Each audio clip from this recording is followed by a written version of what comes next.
Stéphane Guyon est né à Neuilly parce que Pantin, ça craint.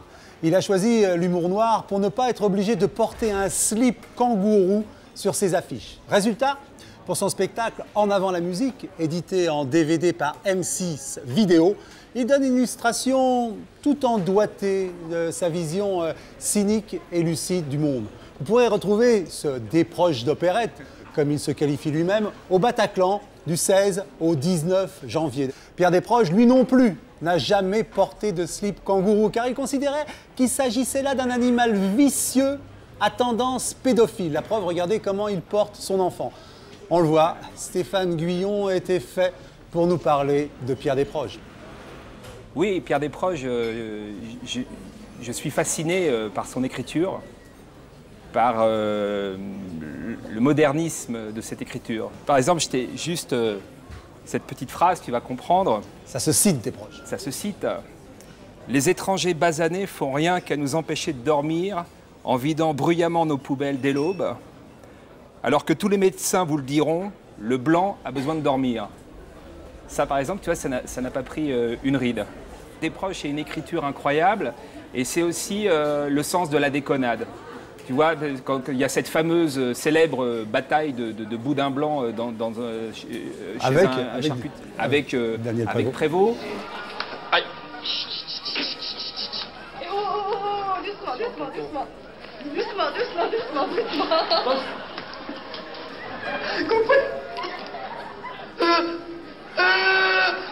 Il y a aussi chez Desproges, c'est un visionnaire. C'est-à-dire que c'est l'interview avec Françoise Sagan. Mesrahi a repris ça à son compte, avec son talent à lui. Mais dire à Françoise Sagan, c'est quoi le pull que vous portez, ça pluche, non? Ça pluche au lavage. Vous l'avez comment, à l'eau tiède? Et puis après, elle lui montre la photo de son chien, de son beau-frère. Voilà, quoi, c'est... Oui, il avait tout découvert avant, quoi, celui-là. Ouais. C'est pas mal comme tissu, ça, c'est quoi? Oh, c'est un mélange de toile, de flanelle, de drap, je sais pas quoi, c'est une jupe en... Ça pluche pas, ça?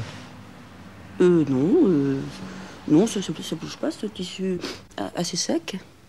Ça se lave comment? Ça se lave à l'eau tiède, ce truc-là, non? Ce genre de... Eh bien, il y a... non, ça se lave plutôt... c'est plutôt des choses qu'on met chez le teinturier. Ah bon? Ouais, on peut pas... De toute façon, vous avez pas le temps. Moi aussi, quand j'ai pas le temps, je donne des trucs... Au teinturier? Teinturier, Oui. Alors, et l'itinéraire de Desproges? L'itinéraire de Desproges, est à la fois phénoménal et tragique. Desproges a écrit son premier one-man show en 84, et il est mort en 88. C'est-à-dire qu'en 4 ans, il marque l'humour français pour des décennies, quoi.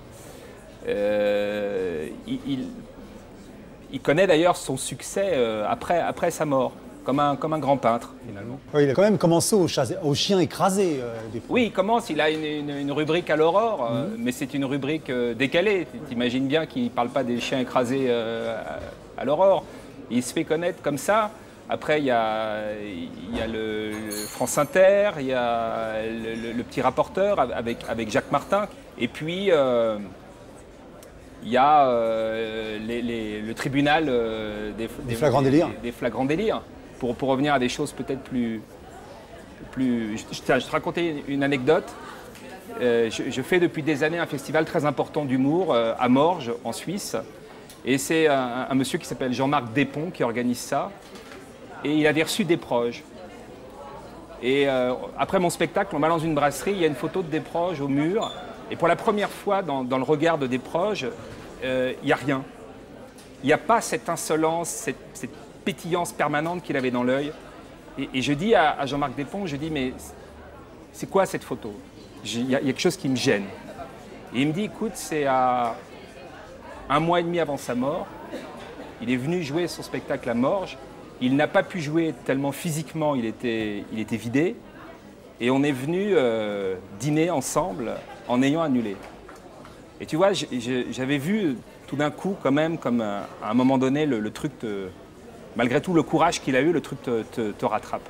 Mais est-ce qu'il n'y avait pas justement chez Desproges, et ce qui fait la fascination, c'est comme on le voit sur les photos, ce désespoir? dans son regard et que cet humour était porté aussi par ce désespoir. Ben oui, mais il incarne parfaitement la phrase de Beaumarchais qui dit « Je m'empresse de rire de tout, de peur d'être obligé d'en pleurer ». Il parle, il dit, par rapport au restaurant du cœur qui avait été créé par Coluche, il dit qu'il faudrait créer les restaurants du foie pour les nouveaux riches. Il dit envoyez-moi des tonnes de verveine et de biscottes allégées pour ces restaurants du foie. J'ai parfois les mêmes énervements, les mêmes révoltes que lui. Et c'est très vrai dans, par exemple, ce qu'on appelle le caritatif, tout le business autour du caritatif. Et lui disait, il se considérait comme un artiste désengagé par rapport. Et il parlait de la hargne mordante des artistes engagés qui attaquent Pinochet à 10 000 km de Santiago.